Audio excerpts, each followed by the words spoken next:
Blizzard has hit us healers with a lot of information today, and I'm going to outline it very quickly for you guys to get you guys in and out updated for the War Within. So, as you know, we're still in the beta. We're still miles out from August 26th, the release date, but I like to keep you guys informed so you kind of know where your favorite classes are at any given point. So, Kaivax, I don't know if I'm saying that right, but they released this information that's kind of vague. And they said in today's beta build, we're making some significant changes to healing that we've outlined in the dev notes. Now, I don't know if this means like categorically, they're just like changing how the game works, basically. But the only thing that I could find about healers in the dev notes is tuning. So what we're going to be doing is primarily going over the tuning. However, I want you guys to be aware of this so you can keep your eyes peeled. They might be making some big shifts because they want to change how health pools feel to heal up and stuff. But let's go and jump into the juice of this video, and that is the tuning. So starting off with druids. Now, before we get into this video fully, I do want to say that if you watch my series where I'm kind of testing each beta healer, you can kind of follow my excitement throughout that series to see what's getting nerfed and what is getting buffed, meaning that I've been very excited about a certain few healers, and those are the ones that show up getting nerfed, and I've been very down on one healer in particular, and that's the one that's getting buffed. So at least I know I'm reporting you guys at least okay information, and I'm showing excitement for the right specs and stuff, although that does mean that I'm gonna have to go back and retest all of these, but you know, we got time, we got plenty of time. But let's go ahead and get into it. We're going to start off with Druid. Swift Mend healing is increased by 15%. That's Druids across the board, but very important for Restoration Druid because that's their main source of like shock healing, basically, and it really activates how they're playing in general, trying to rotate Tree of Life form, getting those free procs, summoning free Grove Guardians, and you're swift mending often, so you want that global to be impactful. And since it's one of your only basically two shock heals, and that and a Nature Swiftness regrowth, you want it to be impactful so you can save life in an instant. So this is what I had to say at the end of my Druid video after having played a dungeon with it. It was miserable. People died left and right. The healing just did not hit. Let's watch. Like I said, it probably looked a lot different than my other videos because the numbers are just lower. But yeah, it just felt literally worse than all the other healers. And I am happy that the developers have listened to hopefully my feedback. Hopefully someone is watching my videos. But to our feedback, people were down on Druid, saying they were not healing well in both Raid and in Mythic Plus. They felt very lackluster, and healers, you want them to be good at healing. If their damage is good, that's great and all, but their healing is what really matters. It's what brings us, people that enjoy playing healers, back at the end of the day. So Regrowth, another giant spot heal, gets a 15% buff. Rejuve, their spammable hot that you're spamming in Raid, using every now and then in Mythic Plus, especially if you're using the Grove Guardians build, you're using this a lot more to proc those blooms or whatever they're called, gets a 15% increase. This is going to be massive. They have a lot of talents that buff Rejuve's healing. So this is a 15% buff, but you're going to see a lot more healing from them in especially raids because all of those talents are going to pile on top of this 15% buff and make it shine. So that's awesome. Excellent change. And then Wild Growth, their AoE heal. This definitely needed a buff. I'm pretty sure I got flamed in one of my keys for pressing this button because they were saying, why are you still pressing that button? It does no healing. Well, hey, 15% buff. It needed it. 5 main content's going to feel a little bit easier with this being buffed. And this also just obviously does a lot more healing in Raid because it hits multiple people for one cast. So huge, massive, needed buffs for Resto Druid. And those, the changes continue on to Evoker. So Evoker didn't see too many changes, but they're basically getting a whole new Tierset rework. Now, if you remember if you've seen my Evoker videos, I know people are a lot less hyped on Evoker coming into this this season than my other specs that I've been showcasing. But Evoker's Tierset was, honestly, it was pretty good, but it was a little wonky. So it would buff, you'd have a chance to buff your next reversion, and it would just do 200% more healing. But the problem was if you echoed that reversion, the echo wouldn't be boosted, and it was weird. It felt clunky. To put it simply, it felt clunky. But to me personally, I thought it felt strong. I really did think it was good. It's just it was bursty. It was like too focused I feel like on single target spot healing, at least the reversion aspect of it. So they just said, screw that. We're going back to just buffing reversion as a whole. So they're saying the new two piece says reversion's healing is increased by 10%.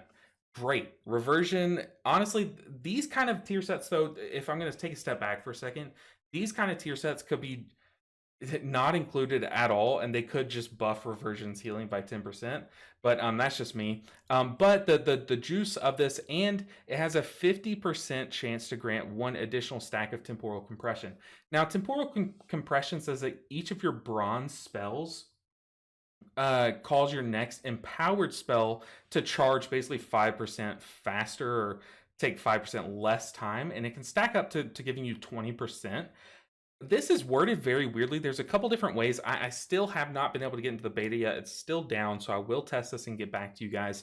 But there's a couple different ways that you could read this. You could read it like how some other things have procced in the past, where like Hot's healing has a chance to give you this buff. So every time that Hot ticks, it has a chance to give you this buff. But how I think this is supposed to be read is, instead of reversion's healing having a 50% chance to grant one additional stack, I think how, since the additional's there, it should be read like reversion has a 50% chance to grant one additional stack, meaning that if reversion is the bronze spell mentioned in giving you this buff temporal compression, half the time it's going to give you 2 stacks. That's, to me, that makes the most sense, and that's pretty good. Just giving your next like Spirit Bloom Dream Breath just a quicker charge time, that's really solid, and that just has good implications in Mythic Plus and in rating. And reversion's healing has good implications in both of those forms of content as well. Now, the 4-piece. Temporal compression increases the healing of your next empowered spell by 10% per stack. Also very good. So you use both your charges of reversion. You may get 2 stacks, you might get 3 stacks. Hey, you could even get 4 stacks of temporal compression, and then your Dream Breath does like 20 to 40% more healing. Pretty sick. I'm a fan of this new tier set. I'm gonna have to test it out though, but from what I'm reading, it does look nice. Now, as we scroll on down here, a lot of mage changes, but barely kind of hidden among all those mage changes and all these paladin changes that we will get to is the monk changes. And these are probably the weirdest changes, because in basically all of the raid testing, monk is performing very well, but I think they're performing about where Blizzard has kind of like indicated that they want all the healers to land. They're nerfing Paladin down from the top to about Mistweaver's level, and they're kind of buffing like Druid and such up toward that level. So I don't think they should have nerfed a lot of the big spells like Vivify or Invigorating Mists is a big one. Things like that, I don't think we're really needing of those nerfs just yet. However, these nerfs are making me scratch my head. So let's get into it. Healing Elixir now heals for 10% of the max health instead of 15%. So look, this is kind of like, how do I put this? If Blizzard were to have, for lack of a better term, castrated us back in Dragonflight, and then now they're just kicking us where our nuts used to be. That's what this feels like.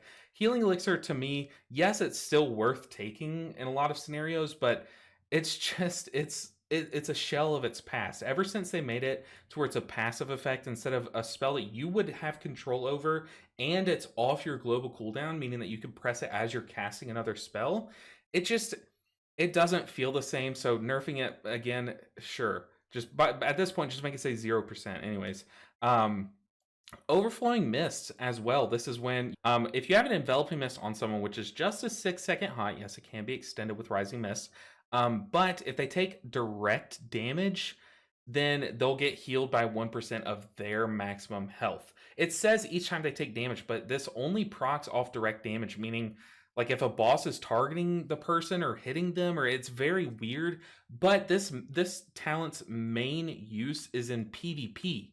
Because if you have an Enveloping Mist on, say, your warrior, and they're boxing another warrior, every time they melee them or smack them or, hit them directly, they're getting this to proc. It might have an internal cooldown. I honestly don't even know how this works, and I'm main Mistweaver because we in PvE do not take this talent.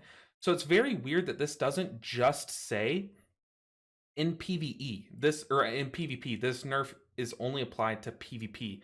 Why they're also nerfing it in PvE where it's not even taken? Very weird to me. And then also life cocoon absorb amount reduced by 40%. Okay, this one makes sense. Life cocoon is very good, very potent in Mythic Plus because you just put a giant shield on someone, they're fine. But in Raid, it's also very good for not just shielding them and making them safe, but for padding. People were boosting this shield with that one talent, Calming Coalescence. Yeah, Calming Coalescence. They were there every time you soothing mist someone, or every time it ticks, you just boost your next life cocoon. You can get that up to 100%, so double the life cocoon effect. So they're basically saying, okay, if you guys are going to be doing that, we're going to reduce the shield. But what's weird to me about all three of these nerfs is they seem like PvP nerfs, don't they? Like, I mean, Life Cocoon, really good in PvP. It's a spot, basically our external. Overflowing Mist, like I said, it's only really used in PvP, and unless you're putting an Enveloping Mist on a tank, then you're not really getting good value out of this in any content. Healing Elixir, no matter how good it is, it won't be as good as it used to be. But the thing is there's some PvP nerfs down below. Like, there's a whole different PvP section. I don't know, weird stuff. Maybe one of you guys can explain that one to me even. But let's move on to Holy Paladin. And before we do that, let's look at what they are playing. So Holy Paladin in Raid is just overperforming. I mean, like, outperforming every healer. It's crazy how much healing they're doing. And on top of that, all the utility they're bringing. And a lot of that is because they've really reworked them to be that shock healer, or basically make their spenders feel more impactful and Holy Shock feel more impactful. They also, I've been saying that their devs, the Paladin devs, have been taking W after W because both of their hero talent trees are sick and good. And then the rework is just landing on its feet. It looks really solid, really fun to play. And yeah, anyways, I could talk about it all day. I'm having a lot of fun on my Paladin if you can't tell.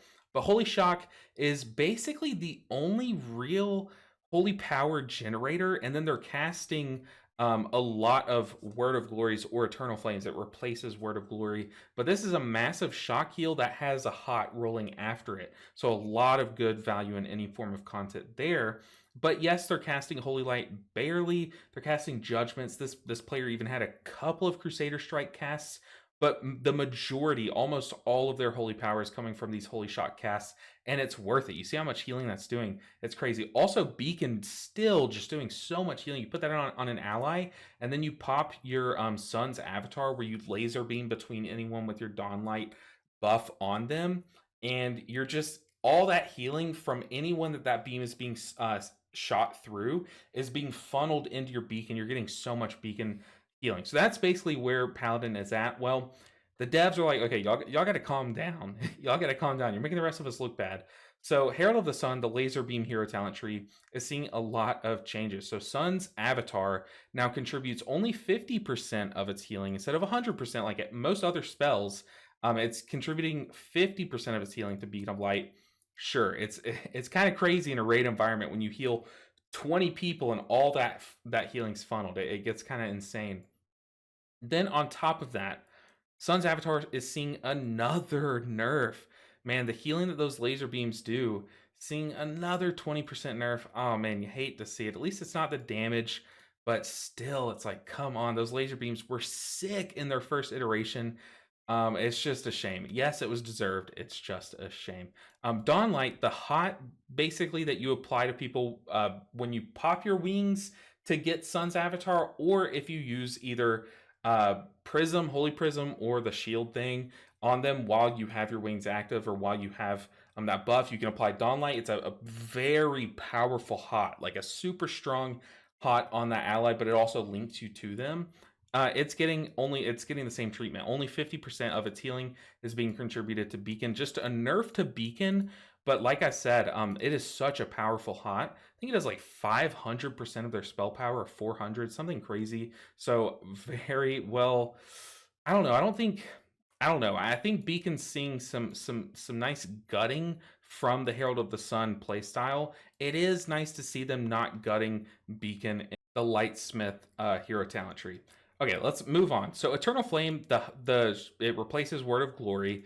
Its periodic effect is now being decreased by 20%. Makes sense. In Raid, you have this rolling on a lot of people because you're just rapid firing those holy shocks to get holy power, rapid firing Eternal Flame on anyone that needs that shock heal. That hot now just does less healing. It's deserved, trust me. Dawn Light now. Oh, I apparently had skipped the Eternal Flame thing. Anyways, Luminosity now increases the crit strike of Holy Shock and Light of Dawn by only 5%, not 10%. For Holy Shock, you guys see it was very much deserved. Holy Shock is doing a ton of healing, so it did need some kind of trimming off the top. But Light of Dawn is just getting cleave nerfs. It always does because it shares so many buffing talents with other really powerful things. Like if you're buffing your Word of Glories from a talent or your Holy Shocks from a talent, for some reason that also buffs Light of Dawn. So when they nerf that talent, Light of Dawn just gets nerfed. Very weird.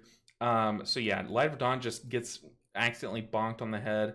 Gleaming Rays now increases the healing of your Holy Power spenders by 6%, was 10%. Once again, doing this to nerf your Eternal Flame and Word of Glory, but basically Eternal Flame because it's on the hero talent tree.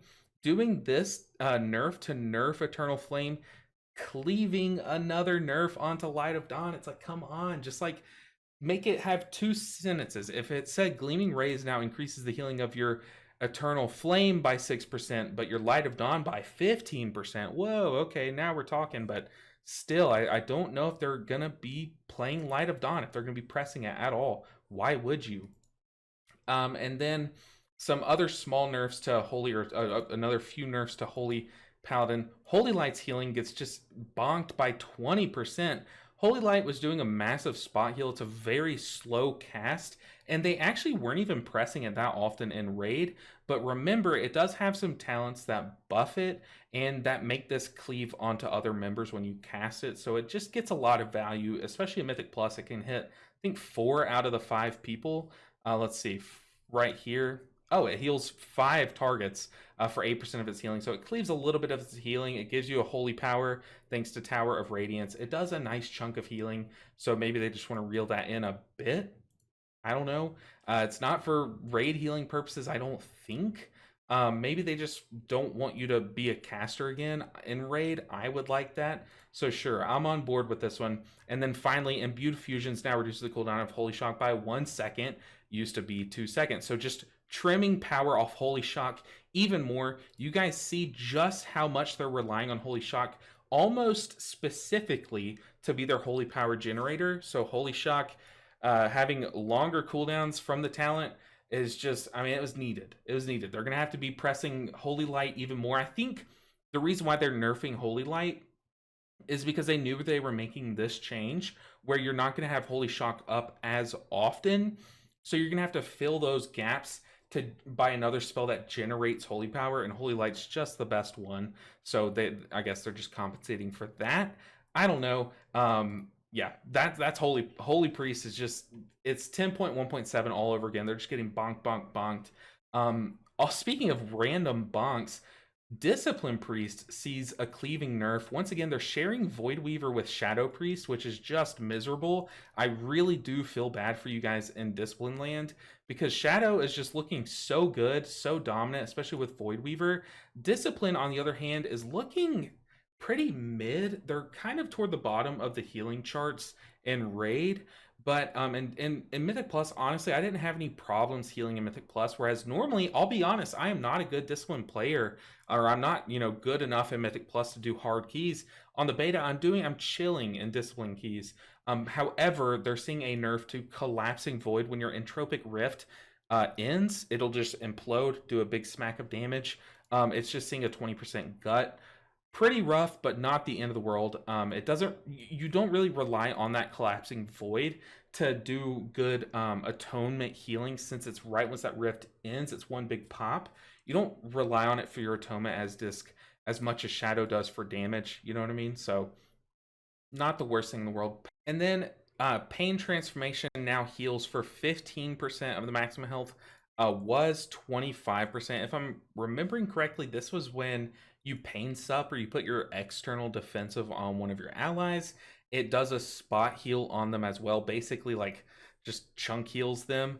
It used to do a quarter of their health, which is huge. You put paints up on a tank, boom, they're sitting pretty. Now it's 15%. I think that was needed. Look, I'm just gonna say it, I think it was needed. You put that on your tank, it does a percentage of their max health. Um, which I think is what they mean in this first thing that we went over in this video. They want to nerf strength or percentage based healing spells. So yeah, this does a percentage of someone's maximum health. If you do things that buff people's maximum health or you just target a tank, they have huge health pools. So you're just seeing a lot of healing from that. So sure, I think that's what they're talking about here. I think that's what they're talking about here. Maybe those two things are what they're really, I don't know. That's the only percentage based health thing that I saw here. So yeah, anyways, I'm pretty sure that's going to do it. Let me just scroll down. Oh, Resto Shaman. I'm sorry. Resto Shaman has been bugged to hell and back on the beta. So I'm still waiting to test out Farseer Shaman. I really, really am excited to do that, and Totemic, ever since it's seen a few tweaks. But they are seeing some changes. Earthenwall Totem's health reduced by 40%. To me, am I wrong in thinking that this was like a PvP thing? I don't know. Earthenwall Totem's health shouldn't really matter in PvE unless I'm missing something. I'm sure I am. Don't put me on a stake, I know. But then Torrent. Torrent now increases Riptide's initial heal by 20% and its crit rate by 10%. Now, I want to pull this up for you guys, but Resto Shaman's talents, any talent that mentions Riptide just is zeroed out. Like the tooltip just does not say the correct numbers. But I believe this is a nerf because I'm pretty sure it used to buff Riptide's initial heal by like 25%, maybe even 30%, and then it buffed its crit rate by like 15%. I could be wrong there. I'm so sorry. Once again, it's the tooltips that are lying to me, and I'm just going off of memory, which my memory is already bad.